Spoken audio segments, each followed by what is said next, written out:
Right now, a Houston family is mourning the loss of a loved one gone way too soon. Oscar Garcia was tragically killed when he was run over during a parking lot takeover in North Houston. Trayson Bragg is live in East Houston with the details on that. Trayson.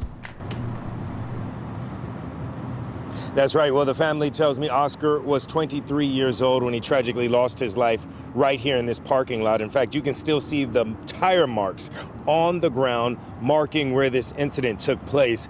That family and those loved ones are now on a mission to keep others safe, warning them to avoid these types of takeovers. Right now, a family is trying to cope with the unthinkable. He was my adopted son. I told him I'm your mom. The tragic and avoidable death of 23-year-old Oscar Garcia. It was real genuine. I've never met anybody like him. Houston police say early Sunday morning, a group held a parking lot takeover in this industrial parking lot off the 610 North Loop. As cars were speeding and doing donuts, police say a driver hit and killed Oscar. He was in the pit in the middle and he tripped, and then he stayed, and then he got hit, and then that's when he went under the car. You know, when you see and you hear about what happened to him, did he deserve to go out like this? No. And that's why it's so sad, because that's a tragic death, you know? And I just hope and I wish that it was an instant and not something that he suffered. The family tells me witnesses had to use a jack to free Oscar from the vehicle, but it was too late. Police say the driver, 22-year-old Chazin Myson Young, sped off.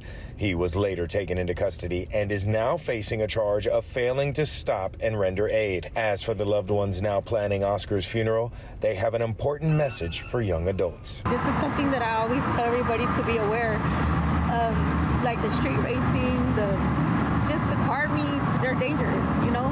People are hyping each other up to go faster and speed up. Now they got this thing where it's a pit and you're in the middle recording, and you know, this is how Oscar lost his life. Yeah, Gina says it is just never worth it. Of course, I'm talking about what took place here. As for Oscar's burial services, the family says right now they are about $6,000 short. So right now they are holding a number of fundraisers throughout the weekend in hopes of earning enough money and enough funds so that they can give Oscar the burial they say he deserves.